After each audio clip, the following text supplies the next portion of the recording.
All right, so we're very happy to have Beatrix Mühlmann of the University of Amsterdam, who's going to talk to us now about a multi-critical landscape. Cool. Yeah, thank you, Tarek. So thanks for the invitation. And I'm super happy to talk about some work in progress with a wonderful collaborator of mine, Dio Anninos, with a bit cryptic title, a multi-critical landscape, or also a different title, which is going to appear next, as it's going to appear next week on the archive, like matrix integrals and finite holography. So I decided to start my talk by going back to the past. So I love matrix integrals, but just to put you all on the same page so that hopefully at the end of this talk, you also love matrix integrals.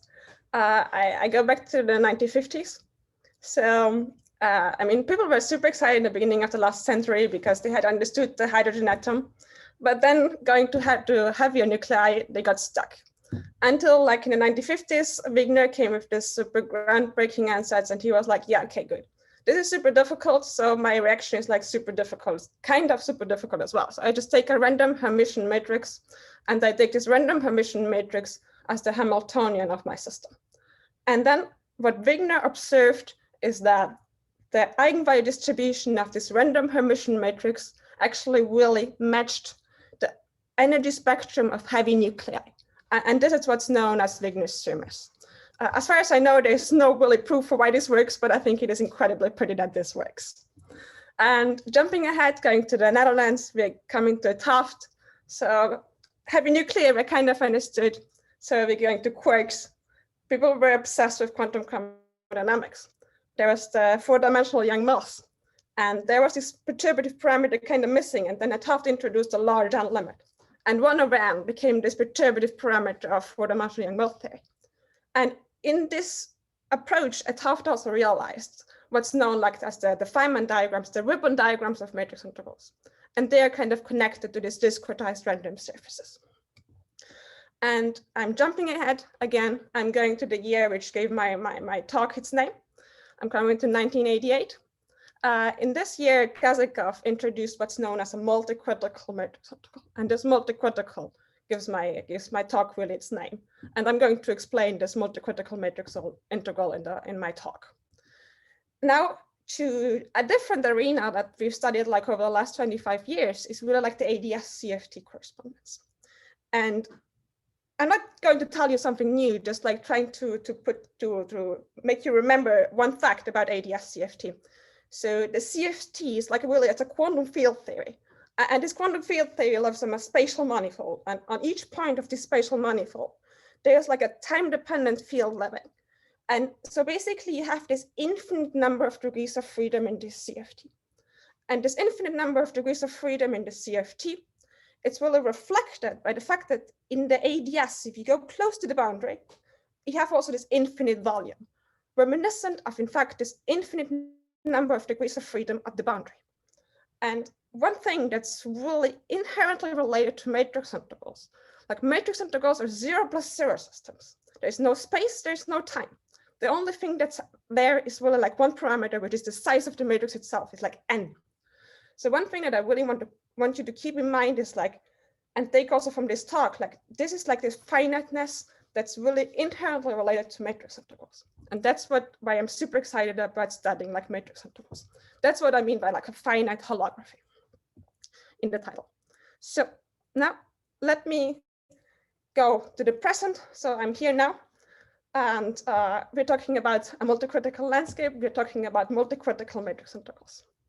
And in the next 20 minutes roughly of my talk, I'll present you some really interesting, pretty things about multicritical matrix integrals. So I'll explain what are the Feynman diagrams, so what are these ribbon diagrams of matrix integrals, of these multicritical matrix integrals. What's the analytic behavior of multicritical matrix integrals? Then I will go back to kind of like the original idea of a Taft. So these Feynman diagrams, they bring this relation to two-dimensional quantum gravity, and I will explain what's the dual of multicritical matrix integrals, like what's the two-dimensional quantum gravity theory.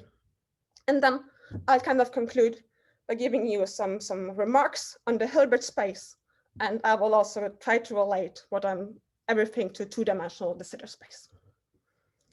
So what's a multicritical matrix integral?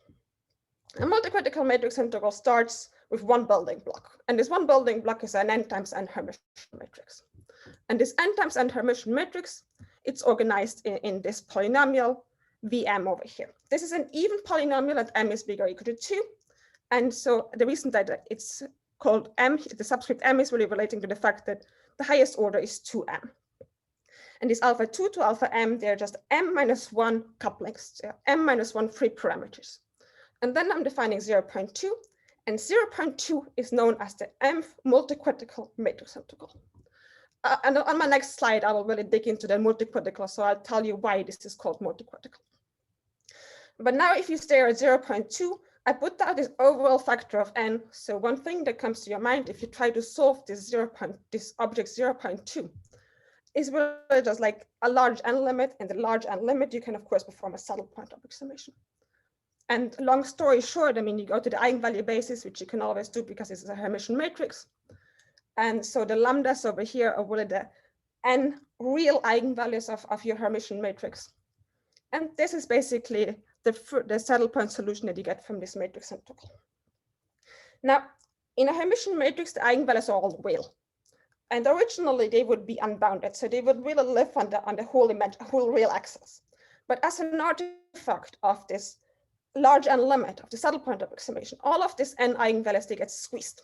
They get squeezed into an interval. And this interval boundary we call like the square root of u.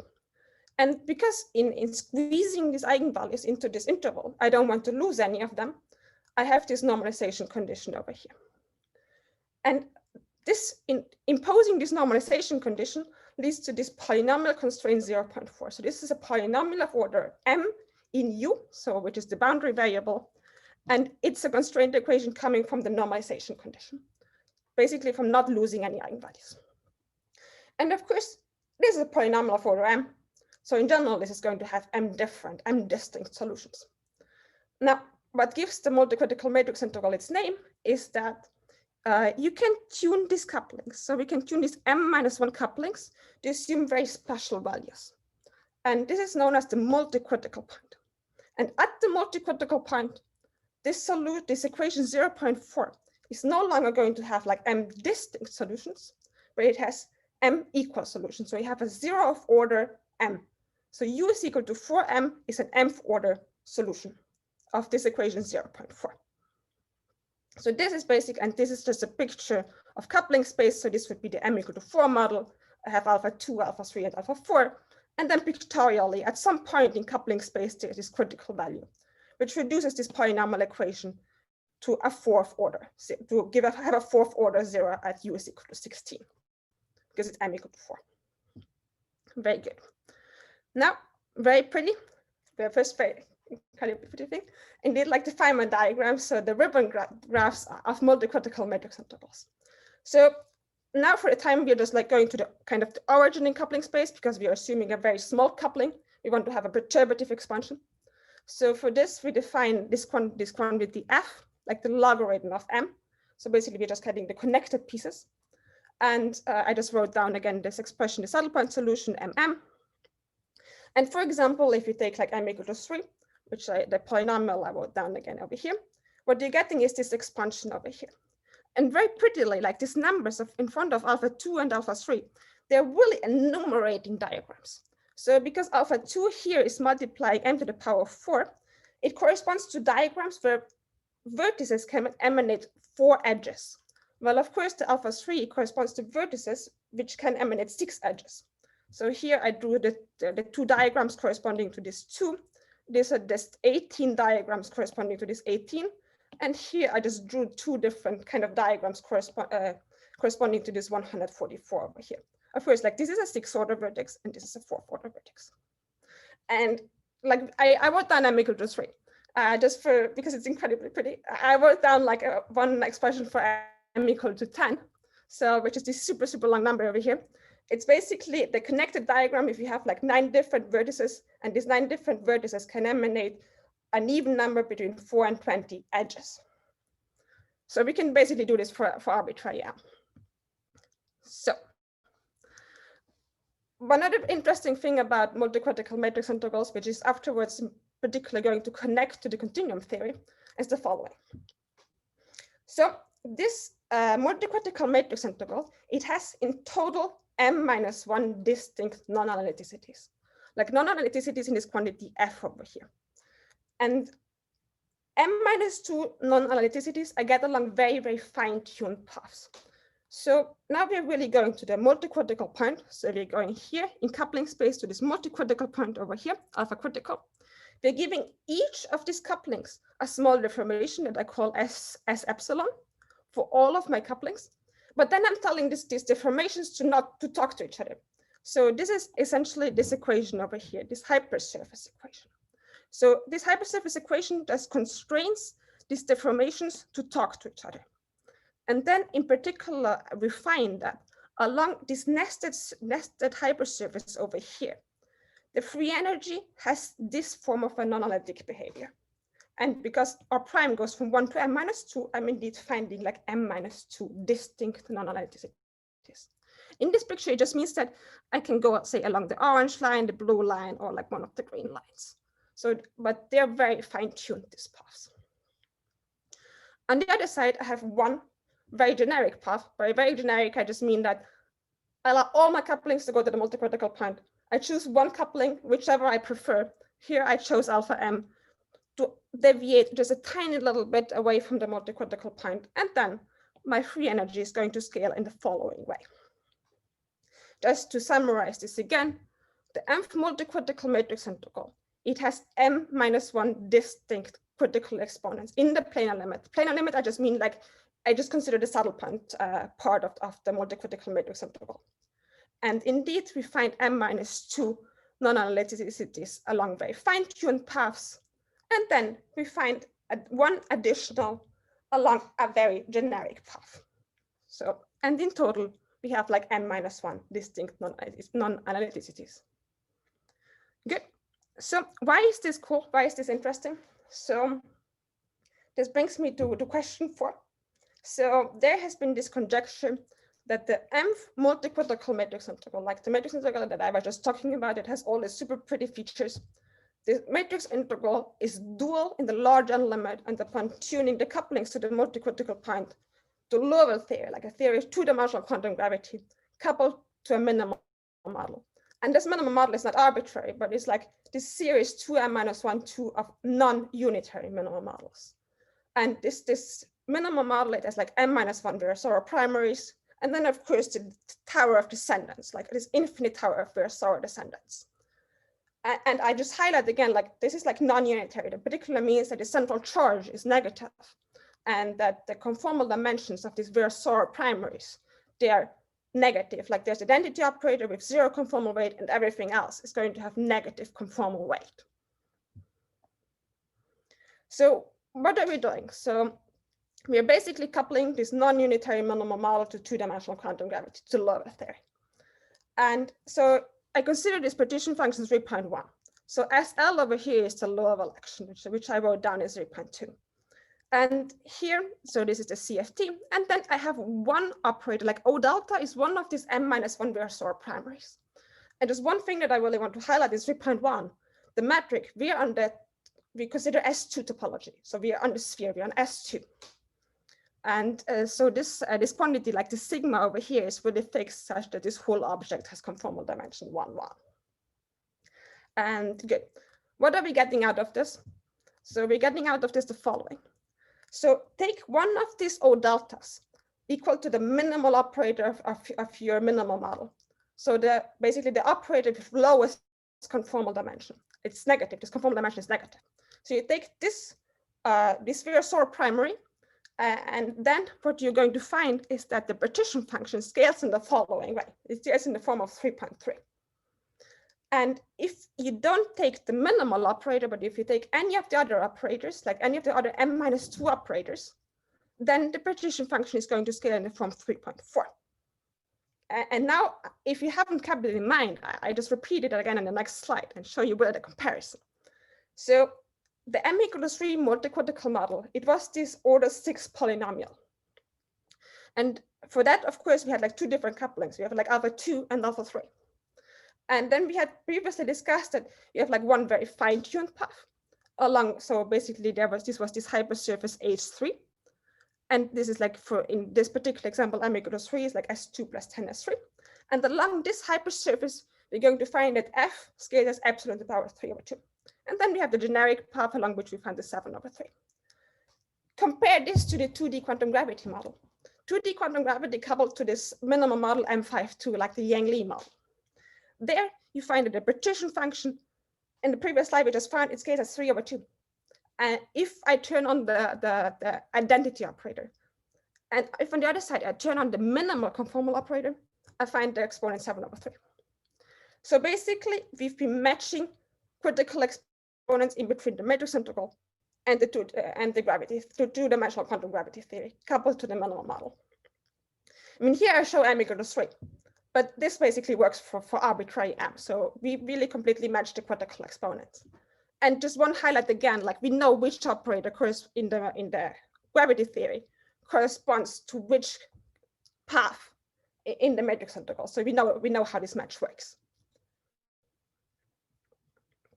Now coming already kind of to the conclusion, some remarks on the Hilbert space. So this minimum model, this non-unitary minimum model, it has of course this m-1 Virasoro primaries. And then this infinite tower of Virasoro descendants. Now, in the previous slide, I've been coupling my minimum model to gravity. So the question that arises is like, does this change on a fluctuating background? So what's the number of operators? And in order to study this question, you need to really study the BRST cohomology. And the BRST cohomology studies the following objects. So it studies like Liouville theory coupled to the minimum model. And then basically we do the Weil gauge fixing. So we also get the BC ghosts. And this is a really old story. So in the beginning 80s, Lien and Zuckerman, they studied exactly the BRST cohomology of this system. And what Lien and Zuckerman observed is that there are infinitely many operators with non-trivial ghost number appearing in this BRST cohomology. So they have non-trivial ghost number, and they also include descendants of the minimum model.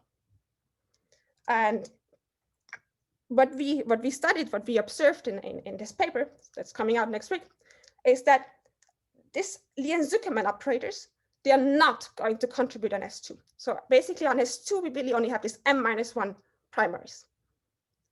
Well, they start contributing on the towers. So on the towers, we will have to deal with Lien-Zuckerman operators, with operators of non-trivial ghost number and Virasoro descendants.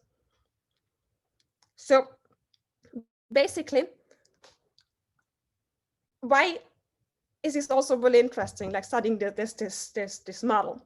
So it has been shown also by Samologikov in a paper that's on 40 years ago, that this continuum theory, like Liouville theory coupled to this minimum model, it has an additional limit.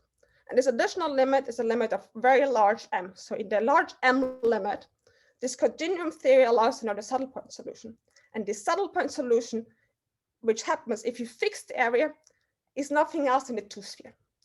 So, and the two-sphere is Euclidean two-dimensional de. So that's to some extent by what was also guiding our direction of like studying the matrix model, studying this matrix integral, because the continuum theory had this large m limit. So open questions for us is like really like, what's the large m limit in the matrix integral? How can we reproduce, like how is this large m limit in the continuum theory reflected in the matrix integral? And another thing that I was highlighting before is like this minimum model is non-unitary. Now on the sphere, they don't contribute because only the primaries are contributing, and the primaries have positive norm. But the descendants are going to have negative norms. So the non-unitarity is going to be there on the towers. And what are the effects of this non-unitarity? We still don't know, but we will figure it out at some point, hopefully. But in any case, I think there's some chance that multicritical matrix integral might actually allow us to explore the city. Thank you very much. Thanks, Beatrix. You're welcome.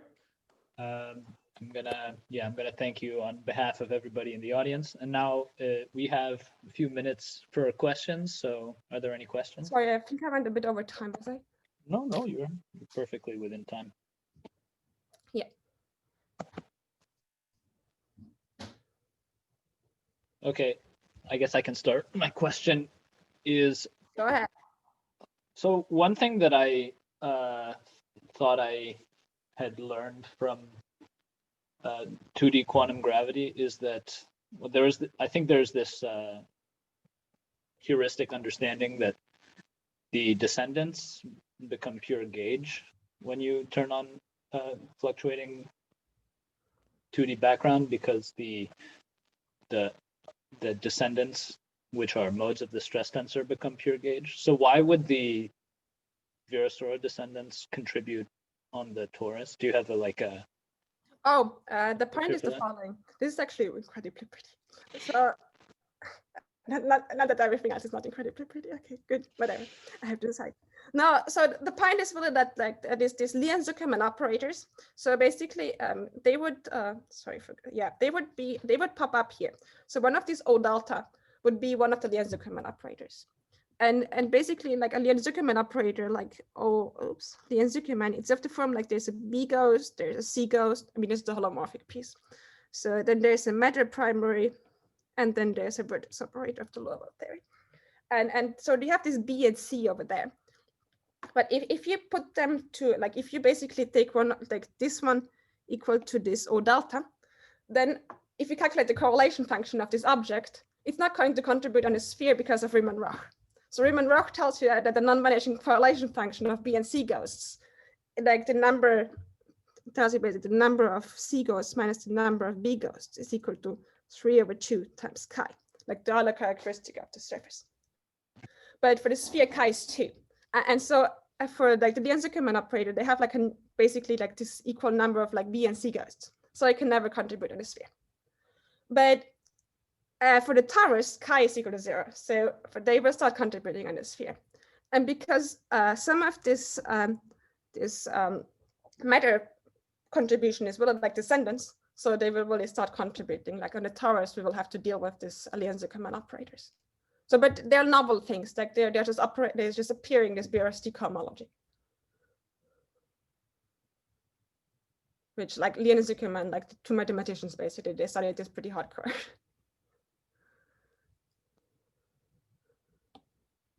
But I think this yeah, whatever.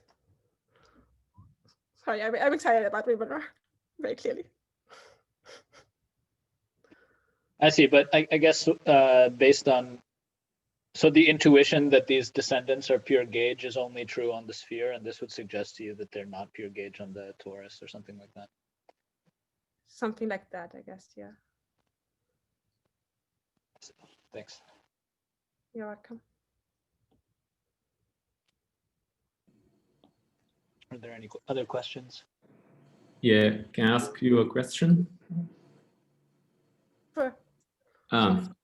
Yeah, so thanks for the talk, Beatrice.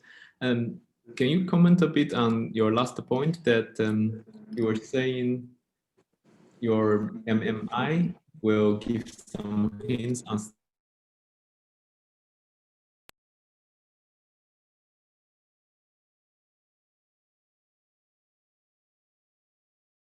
Oh, it's really the fact that, like, I mean, in the model over here.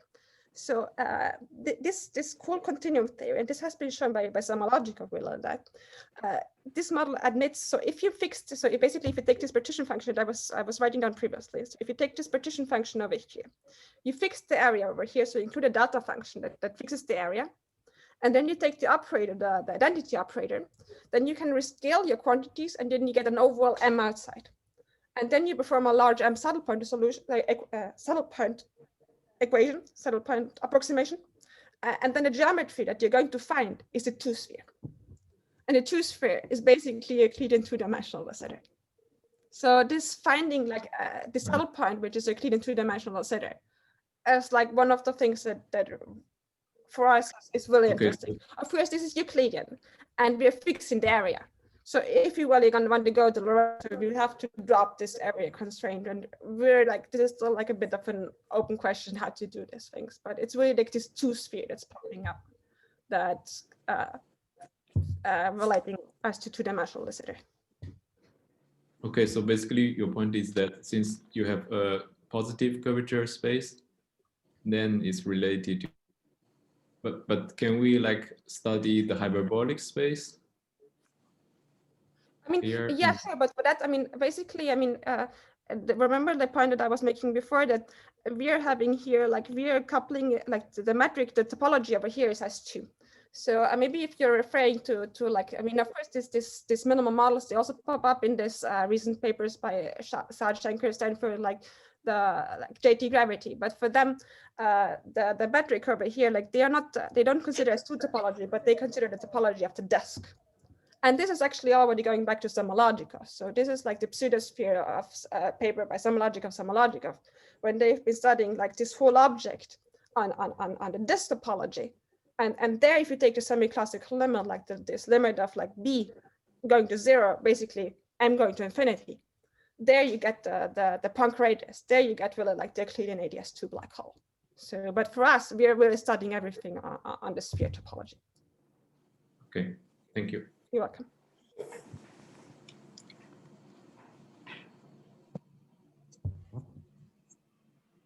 Any final questions?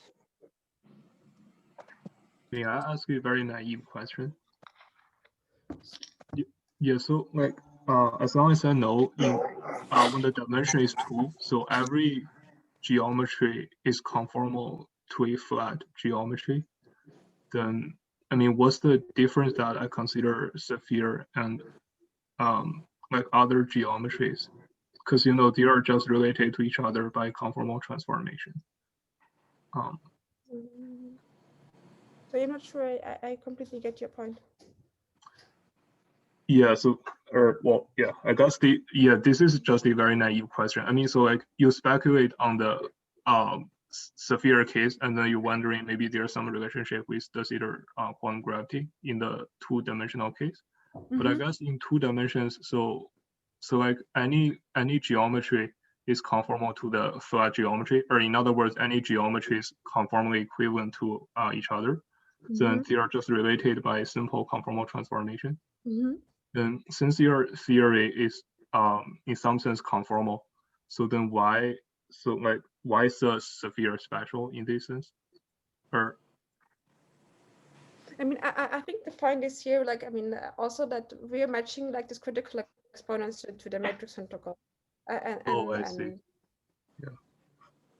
Oh, I see what you mean. Yeah. Thank you very much. I mean, for example, like for the disk, I mean, it's not so clear to me like what would be like a critical exponent if you take a disk topology. So there you don't need a boundary, and you can include a boundary. I mean, if you introduce the loop operators in the matrix integral, you get a boundary. So then you, from that point of view, can study different critical exponents.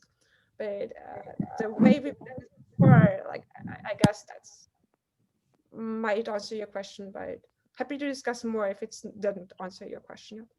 Yeah, sure. Yeah, I think that's a very good answer. Yeah, thank you very much. You're awesome. You're very welcome. Thanks for the question. Okay, I think I'm gonna stop the recording. Thank you, Beatrix. You're welcome. Thanks. Thank you.